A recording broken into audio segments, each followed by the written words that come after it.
Assalamualaikum warahmatullahi wabarakatuh. Perkenalkan, nama saya Nabil Ihsan Irwandi dari kelas 11/4 SMA Negeri 5 Kota Bengkulu.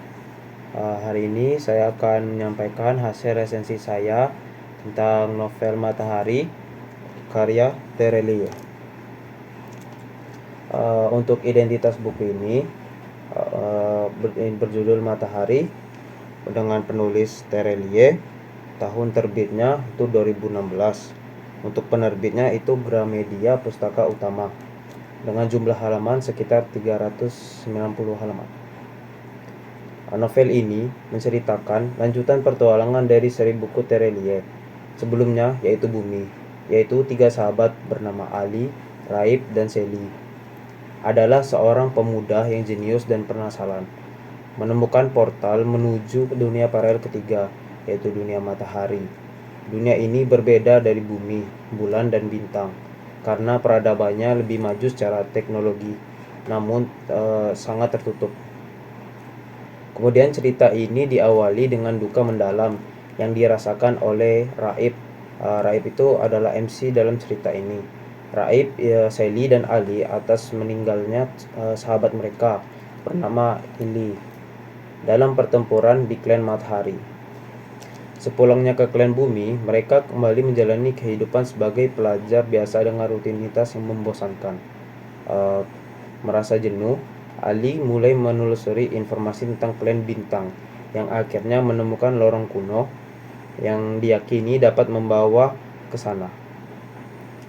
Meskipun awalnya Raib dan Sally itu enggan, mereka akhirnya setuju untuk menjelajahi lorong tersebut saat liburan tiba. Perjalanan mereka tidak mudah. Berbagai rintangan harus dihadapi untuk mencapai klan Bintang yang tersembunyi jauh di dalam perut bumi. Setibanya di sana, mereka disambut oleh penduduk wilayah hijau. Namun kehadiran mereka justru memicu kecurigaan dari Dewan Kota yang menganggap mereka sebagai ancaman, hingga akhirnya terjadinya ketegangan. Petualangan ini membawa mereka pada penemuan yang mengejutkan, yaitu ada 3 klan permukaan, yaitu permukaan bumi, bulan, dan matahari berada dalam ambang kehancuran. Hal ini disebabkan oleh rencana jahat Dewan Kota yang menyumbat aliran energi pada pasak bumi. Pasak bumi itu adalah alat penting yang menjaga keseimbangan energi dunia. Dengan tujuan mereka itu ingin memicu letusan dan gempa besar dalam waktu 6 bulan ke depan.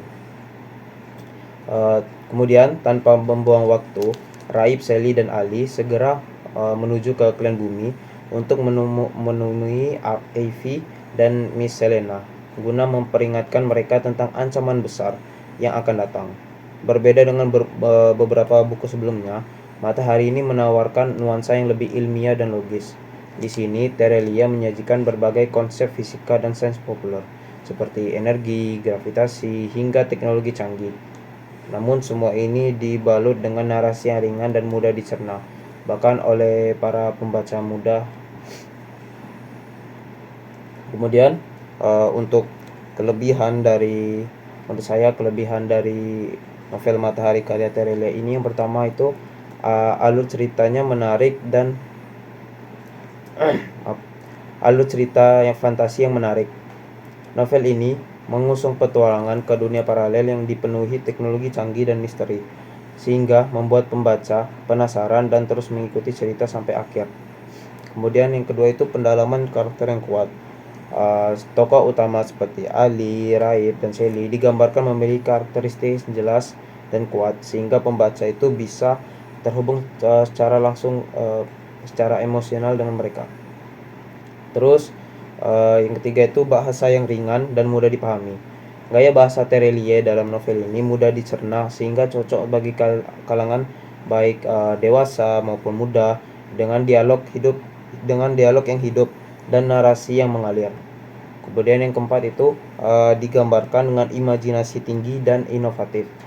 Dunia paralel dan teknologi yang disertakan sangat imajinatif, namun masih terasa logis, membuat pembaca itu seolah-olah ikut berada dalam ceritanya.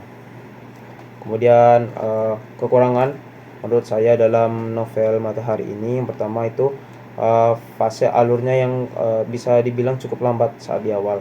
Fase alur yang sedikit lambat di bagian awal itu karena fokus pada pembangunan dunia dan teori ilmiah. Kemudian yang kedua itu konflik yang terlalu cepat diselesaikan. Beberapa masalah dalam cerita diselesaikan terlalu mudah atau cepat, sehingga mengurangi ketegangan dan kedalaman konflik. Kemudian yang ketiga itu kurangnya kedalaman emosi. Fokus cerita itu dalam novel ini terlalu berfokus kepada aksi dan petualangan, kurang memperdulikan aspek lain seperti penggambaran emosi, kadang terasa datar emosinya, dan kurang menggugah emosional. Dan untuk yang terakhir itu adalah tidak berdiri sendiri. Maksudnya itu tidak berdiri sendiri bahwa novel Matahari ini bukan tipe novel yang uh, memiliki cerita sendiri atau tidak tersambung dari cerita sebelumnya. Sebagian besar dari sebagian besar dari seri novel ini itu tersambung oleh seri pendahulunya, yaitu novel Bumi, juga karya Terelie. Karena seri ini nih dasarnya adalah trilogi dari seri sebelumnya, sehingga pembaca baru yang pertama kali membaca akan bingung dengan karakter dan latar belakang yang sudah ada pada novel sebelumnya. Baik, terima kasih. Wassalamualaikum warahmatullahi wabarakatuh.